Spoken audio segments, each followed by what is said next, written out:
Como eu falei com vocês, o nosso tema de hoje é sobre a região sul. Aqui. A região sul, vamos falar um pouquinho sobre a população e os aspectos econômicos. Essa aula é uma aula direta da aula da semana passada. Na semana passada nós falamos como que a região sul ela apresenta alguns aspectos naturais, como clima, relevo, vegetação, algumas questões ambientais referentes à região sul. Hoje nós vamos estar continuando, vamos falar da população e dos aspectos econômicos. Só para estar orientando vocês, esse módulo está lá no módulo 4, no capítulo 10, da página 366 até a 377. Lembrando que nós adiantamos um capítulo, mas nós vamos, no final, na prova final, vamos voltar para o capítulo 9. O capítulo 9 vai falar sobre a região sudeste. Então, eu quis adiantar, porque a região sudeste acaba tendo um conteúdo maior. E a gente vai ter um tempo maior para a gente estar trabalhando ele e falar sobre tudo sobre a região sudeste. Bom, primeiro, vamos falar um pouquinho sobre a população. A população da região população sul, ela é uma população predominantemente urbana. O que é isso? Ou seja, maior parte da população que reside na região sul está concentrada em cidades. E principalmente eu destaco duas cidades. Porto Alegre e Curitiba são as cidades mais populosas, mais povoadas dessa região, da região sul. E é claro que outras regiões também, outras cidades, são bem populosas, mas em destaque eu gostaria de destacar essas duas regiões. Aqui eu tenho um mapinha sobre a concentração, sobre a densidade demográfica da região sul. Repare que as principais cidades, Porto Alegre e Curitiba, são as cidades mais populosas da região. Mas eu possuo outras também. Londrina, Maringá, outra aqui, ó, Itajaí, Joinville, entendeu? São também cidades bem populosas da região sul. A região sul ela apresenta os melhores indicadores sociais do nosso país. Quando eu falo, mas o que isso significa? Significa que lá tem uma qualidade de vida melhor do que em outros lugares. Por exemplo, aqui a região sudeste, região nordeste ou até a região norte e a centro-oeste apresentam uma qualidade de vida inferior à qualidade de vida da população da região sul. Mas o que isso significa? Ou seja, educação melhor, uma perspectiva de vida melhor, ou seja, as pessoas vivem, têm uma longevidade maior do que em outras regiões, tem um acesso maior a lazer, a educação, a saúde, e todos esses indicadores acabam resultando em uma melhor qualidade de vida. É claro que, né, como lá é bom de vida, como lá é muito melhor de vida do que aqui na região sudeste. Não. Entre a região sudeste e a região sul, os pontos que vão dividir essas duas regiões vai ser pouco, mas mesmo assim eu vou ter a região sul com uma melhor qualidade de vida dessa região. Um outro ponto sobre a população que eu quero e eu preciso falar é sobre a influência alemã na região, principalmente na construção, culinária, arte e festas. Mas como que essa população alemã foi para lá? Bom, a colonização da região sul sempre foi muito tímida, muito aquém principalmente quando eu comparo com a região sudeste e a região nordeste. Bom, mas por que isso? Primeiro eu vou explicar pelo clima. Quando Portugal colonizou o Brasil, ele tinha o principal objetivo explorar as riquezas do nosso continente. E principalmente pelo cultivo, cana-de-açúcar, algodão, cacau, ou seja, esses cultivos principalmente se adaptavam a regiões mais quentes. Já a região subtropical não tinha o clima tão favorável assim. Por esse motivo, a colonização que partiu de Portugal não foi tão, como posso falar assim, tão intensiva quanto em outras regiões. Então a região sul ela demorou a se colonizar. De fato, ela passou a ter um nível maior de colonização quando os jesuítas, através das missões, eles passaram a fazer algumas incursões para aquela região, para fim de colonizar a população indígena que ali morava. Bom, a partir dessas incursões, dessas missões que, que o povo jesuíta fez, né, na região sul, começou a criar assim, então, as primeiras vilas. E essas vilas, como não tinha os principais cultivos tropicais, começaram a investir na criação de gado, no cultivo de trigo, no cultivo de arroz, feijão, que se adaptavam melhor a clima e ao solo daquela região. E por esse motivo, a população lá da região sul sempre foi uma baixa densidade demográfica, até o momento que houve um incentivo do governo brasileiro de atrair pessoas lá da Europa para vir para cá, para o Brasil. A propaganda era essa. Eles chegavam na Europa e falavam: venham para o Brasil, lá é uma terra muito boa, que tudo que planta se dá, e tudo que a gente precisa é de pessoas aptas a trabalhar. Nós pagamos a sua passagem para vir. Então, pessoas que, cidadãos, principalmente Itália, Alemanha, Holanda, um pouco também, que estavam sendo perseguidos lá na Europa, ou por conta política, econômica ou social mesmo, estavam sendo perseguidos, encontrando algumas dificuldades, viram no Brasil uma nova forma, uma nova vida. Então eles vieram para o Brasil.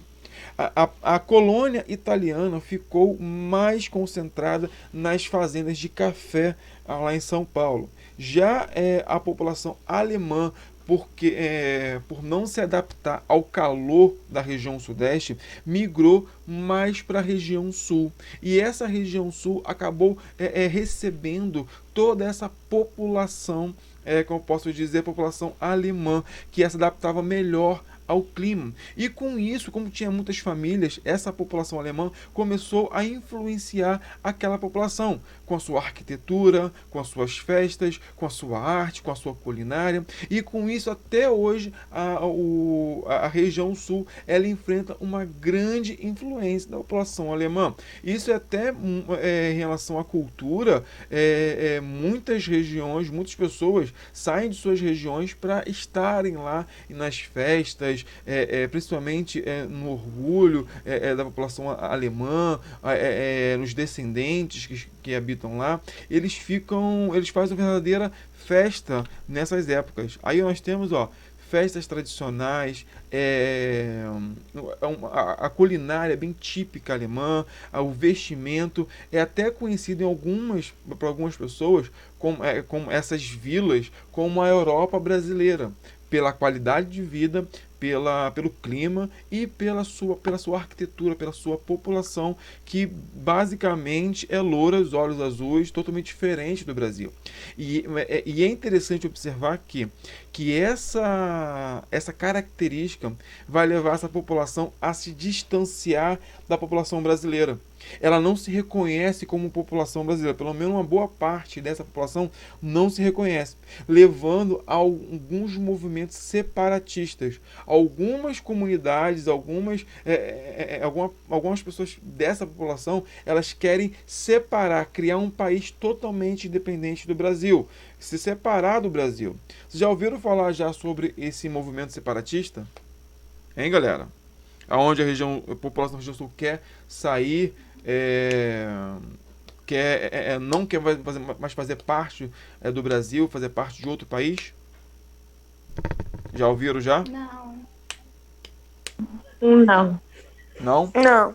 Então, lá na região sul tem essa conversa. Já teve até ato de eleições, já um plebiscito perguntando o que a população queria, se queria continuar com o Brasil ou se queria simplesmente abandonar o Brasil e criar um outro país. Várias guerras, guerra dos farroupilhas, outras guerras agora que fugiam à mente, eles lutavam para essa separação, para a região sul se separar do Brasil. Então a região sul, ela sempre teve essa tendência de não se perceber como população brasileira, de tentar sair da população, do Brasil e criar um novo país, um novo Estado-nação.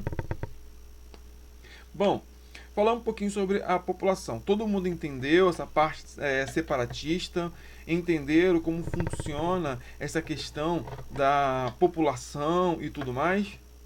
Do processo colonial. Sim. Sim? Beleza, então, vamos lá. Sim. Já a economia da região sul, ela é pautada principalmente na agropecuária. A principal atividade econômica lá da região sul é a agropecuária, principalmente voltado para o cultivo de trigo, soja e carne bovina. No entanto, o que eu posso destacar, a maior parte das propriedades lá são de trabalho familiar. Lembra quando nós estudamos as propriedades rurais, nós falamos da propriedade familiar, da pequena, média e grande propriedade? Lembra quando nós falamos um pouquinho sobre isso? Então, lá na região sul, ela é constituída principalmente da agricultura familiar, onde a família vai estar plantando, cultivando, principalmente para a sua subsistência. O que sobrar, o que tiver em excesso, ela vai até vender, mas a maior parte vai ser para a subsistência, para alimentar a própria família. E os principais trabalhadores serão componentes compostos pelos membros da família: tio, tia, primo, irmão, irmã, e todos irão ajudar a trabalhar na terra. E é interessante observar também que esse tipo de propriedade rural, ela vai gerar uma baixa produtividade. O que é isso? Ou seja, tudo que plantar não vai ter um rendimento tão grande por conta do baixo investimento de capital financeiro investido nessas propriedades rurais.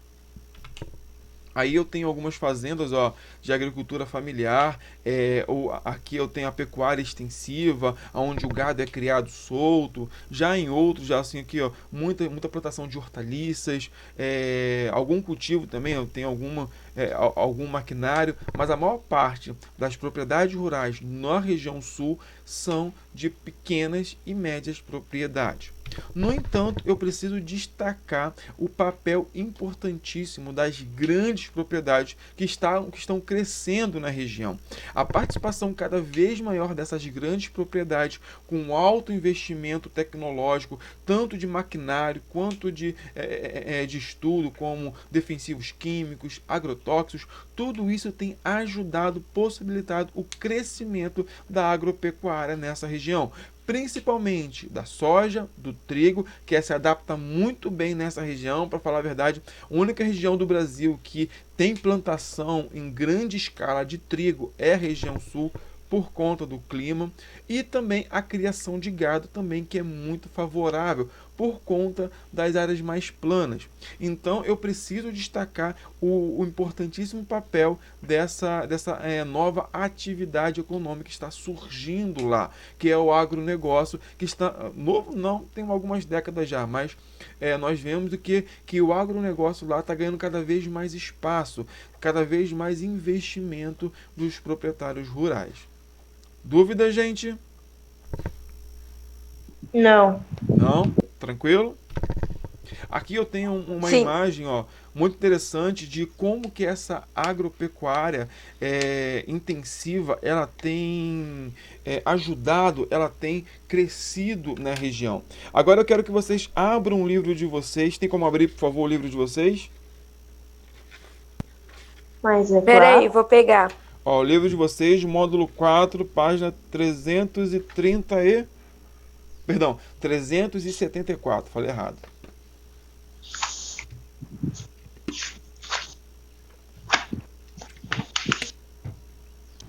Pronto. Foi? Qual é a página, professor? É 64? 74. 374.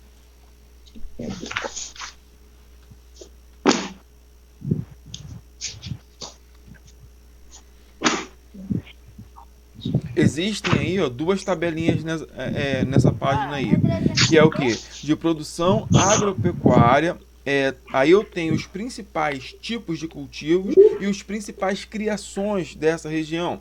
Eu tenho aqui que o trigo é o maior cultivo da região é o trigo. Em segundo lugar, o arroz. E em terceiro lugar, eu tenho a soja.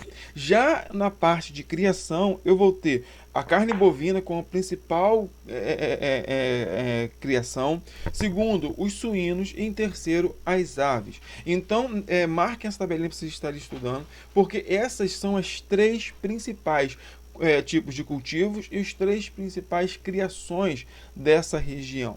E é interessante observar que isso tudo ela só foi possibilitado principalmente pelo incentivo do governo. Porque até a década de 70, 80, essa região apresentavam investimentos na agricultura muito baixos, como falei, com as pequenas propriedades, agricultura familiar. No entanto, com o incentivo do governo, que acabava ajudando, aplicando, dando desconto em impostos, dando crédito a juros baixos, possibilitando a compra facilitada da terra, possibilitando ajuda, o financiamento de máquinas agrícolas. Tudo isso acabou ajudando, incentivando a novas fronteiras agrícolas na região. E com isso, ou essas regiões elas foram ampliadas, dando espaço para esse novo tipo de agropecuária praticado na região, no qual hoje tem se desenvolvido muito. Quando eu falo de agropecuária, a região sul é a segunda maior região do Brasil. Quando eu falo de agropecuária, eu tenho a primeira, a região centro-oeste, que é a região mais desenvolvida em relação à agropecuária, e eu vou ter em segundo lugar a região sul como a segunda maior região em agropecuária. Ok?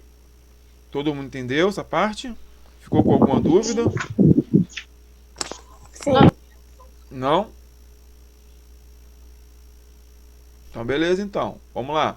Aqui, ó, os principais cultivos que eu falei com vocês, ó. Eu tenho o trigo, arroz, a soja, o milho, a cana-de-açúcar, o café, a uva. Aí eu destaco os três primeiros: trigo, arroz e soja. Perfeito?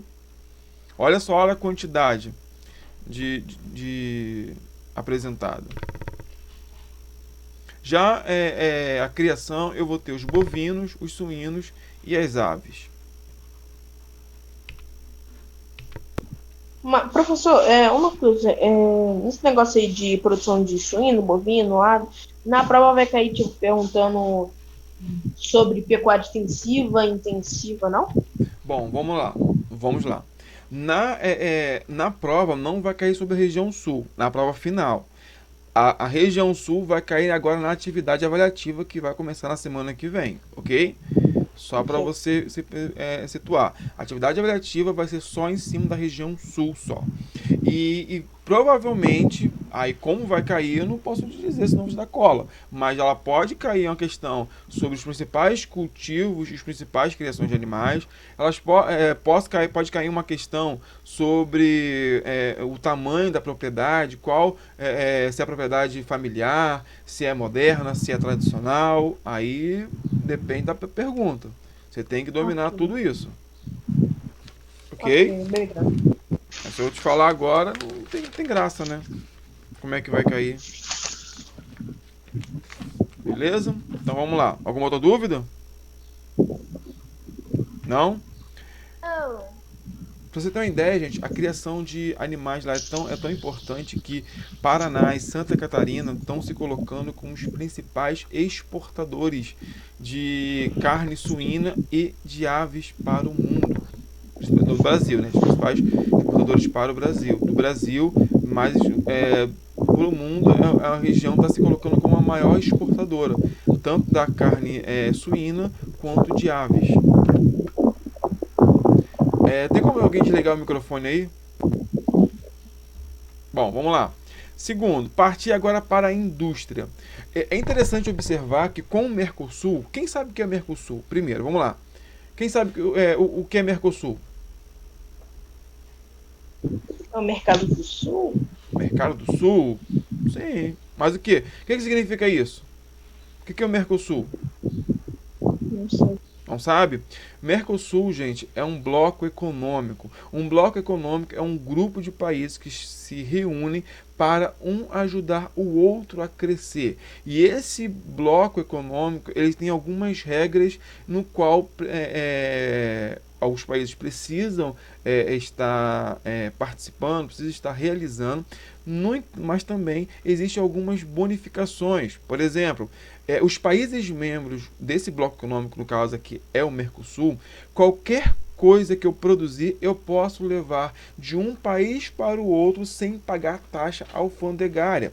Um outro benefício também, que as pessoas podem ir e vir para esses países sem precisar de visto, passaporte, muito tranquilamente. Por exemplo, se você agora quiser pegar o avião e ir para a Argentina, para Paraguai, ou seja, qualquer país membros do Mercosul, você vai conseguir chegar lá e entrar facilmente. O real vai ser reconhecido, vocês não vão precisar de passaporte, de visto, não precisa de nada. É só apresentar a identidade. É claro que você não pode ter nenhum problema com a justiça e tudo mais, mas mesmo assim você vai ter uma facilidade ao entrar nesse país. Então o bloco econômico ele vai ter algumas vantagens para os países membros. Por exemplo, já viram já a placa dos carros que estão trocando agora? Já viram já os carros agora estão com uma placa diferente? Não. Ah, eu vi. Já viu já, né? Muitos carros agora estão com a placa. Essa placa se chama placa Mercosul. Por que significa o quê? Que um carro ele pode ir para qualquer país desses países que fazem parte do Mercosul, junto com o Brasil. E é interessante observar que, igual essa placa, carros na Argentina, no Paraguai, no Uruguai, também vão ter também a mesma placa também, o mesmo modelo. Porque vai ser antigamente não unido. podia. Oi? Mas antigamente aquela outra placa não podia viajar para outro lugar, não?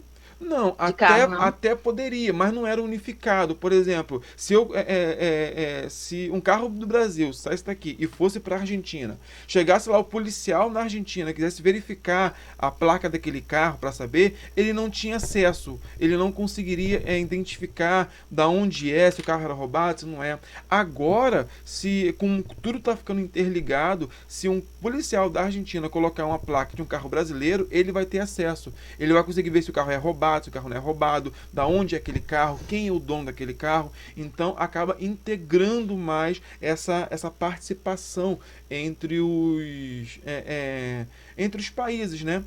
Vocês já ouviram falar em euro? Euro, já com certeza, né? União Europeia. Sim. Então, o euro é uma moeda única da União Europeia. A União Europeia é o bloco econômico dos países da Europa. Os países da Europa que fazem parte da União Europeia, eles possuem a moeda, o euro, como uma moeda única. Aqui no Mercosul também tem o planejamento de alguns anos ter uma moeda única também, aonde você vai ter a mesma moeda aqui no Brasil, lá na Argentina, lá no Paraguai, aonde você for, você vai utilizar a mesma moeda. Onde vai ter um Ou banco seja, central. não é como se você saísse do Brasil e isso para os Estados Unidos e você trocasse real por dólar. Isso, você não vai precisar, você vai poder utilizar essa moeda única. Mas é claro que só vai poder utilizar nos países membros do Mercosul. No caso aqui, que é o bloco econômico do Mercado do Sul, quem falou certo aí. É o bloco econômico dos países da América do Sul. Tranquilo? Bom, mas por que eu falei tudo isso de Mercosul? Estou falando da região sul. Porque a região sul foi uma das regiões mais beneficiadas pelo Mercosul. Desde que o Brasil entrou no Mercosul, criou junto lá com o Paraguai, Argentina e o Uruguai, a região sul se beneficiou muito. Por quê? Como qualquer mercadoria, se eu, por exemplo, eu produzir uma pasta Colgate lá na região sul, eu posso transportar, enviar para qualquer um desses países de graça, sem pagar taxa alfandegária. E isso ajudou muito. Então as empresas elas começaram a migrarem para estados e cidades da região sul. Galera, tem como desligar o microfone aí que tá um vento danado. Isso aí, valeu. Eles começaram a migrar de outras regiões para a região sul, algumas cidades e municípios da região sul, para poder facilitar no transporte para outros. Se você pegar principalmente a pasta Colgate e você ler atrás lá, você vai ver que existe a tradução em português e em espanhol para pegar esses países da América Latina. E não somente a pasta Colgate, essa marca, mas outras empresas fizeram a mesma coisa, fizeram o mesmo movimento, que saíram das outras regiões e foram para a região sul por conta dessa facilidade no transporte. Tá ouvindo, gente? Aí, alguma dúvida? Não. Tranquilo? Não, sem dúvida. Tô. Tá. Então, quando eu falo de industrialização na região sul, eu tenho sempre que ligar essa indústria a principalmente a atividade ao bloco econômico do Mercosul, porque elas são muito privilegiadas por estar próximo dos principais compradores do Brasil no Mercosul. E é interessante observar também que as principais indústrias da região sul ligadas ao automobilismo, muitas empresas de automóveis foram para a região sul, metalúrgico, tecnologia, comunicação, de alimentos, empresas têxteis foram para essa região à procura dessa vantagem na relação ao transporte. Aqui eu tenho algumas das fábricas, principais fábricas e indústrias lá na região sul. E aqui eu tenho alguns polos, ó. Se eu pegar, ó, de imóveis, de têxtil, já de alimentação, ó. Alimentação. Quando eu falo alimentação, eu estou falando empresas principalmente ligadas à proteína animal. Carne bovina, suína, de aves. Lembra que eu falei que são os maiores rebanhos do Brasil? Então, aqui estão concentrados também os principais frigoríficos. E por isso eu vou ter um grande polo nessas regiões aqui. Um outro motivo também é sobre o incentivo fiscal. O que é um incentivo fiscal? O incentivo fiscal, ou guerra fiscal, por assim dizer, é quando um município acaba brigando com outro para dar incentivos fiscais para as empresas irem para a região dela. Que é um exemplo bem pertinho da gente aqui, quando foi a Comperj, ela colocou o complexo petroquímico lá em Itaboraí, onde Itaboraí e São Gonçalo estavam brigando para saber quem seria o município aonde a Comperj iria ser instalada. Mas como assim? Enquanto São Gonçalo falou, não, eu te dou o terreno, eu te dou mais isso aqui. Itaboraí falou, ah, não, eu te dou, você não vai pagar impostos aqui, eu te dou o terreno, você vai ter, eu vou construir estradas para facilitar o acesso. Ou seja, é como se fosse uma guerra mesmo, onde um município e o outro fica brigando para tentar dar o melhor benefício possível para aquela empresa vir colocar a sua matriz, né, no seu município, no seu bairro e assim por diante. E falando de extração, de extrativismo, o principal item extraído lá da região sul é o carvão mineral. O carvão, a região sul não tem não é que ela não possua extrativismo, mas o extrativismo lá é uma atividade econômica um pouco abaixo quando eu comparo a outras regiões, principalmente quando eu comparo a outras atividades econômicas. Mas o que eu posso estar destacando de extrativismo na região sul seria sobre o carvão mineral. As principais jazidas do Brasil de carvão mineral estão na região sul. No entanto, o carvão mineral lá não é um carvão mineral tão bom assim. É um carvão mineral de baixa queima, ou seja, ele não tem um poder de queima muito grande comparados aos lá da Europa, da Ásia, da África. Então, o carvão mineral lá não é tão bom assim, entendeu? Dúvidas? Não, tá fácil. Show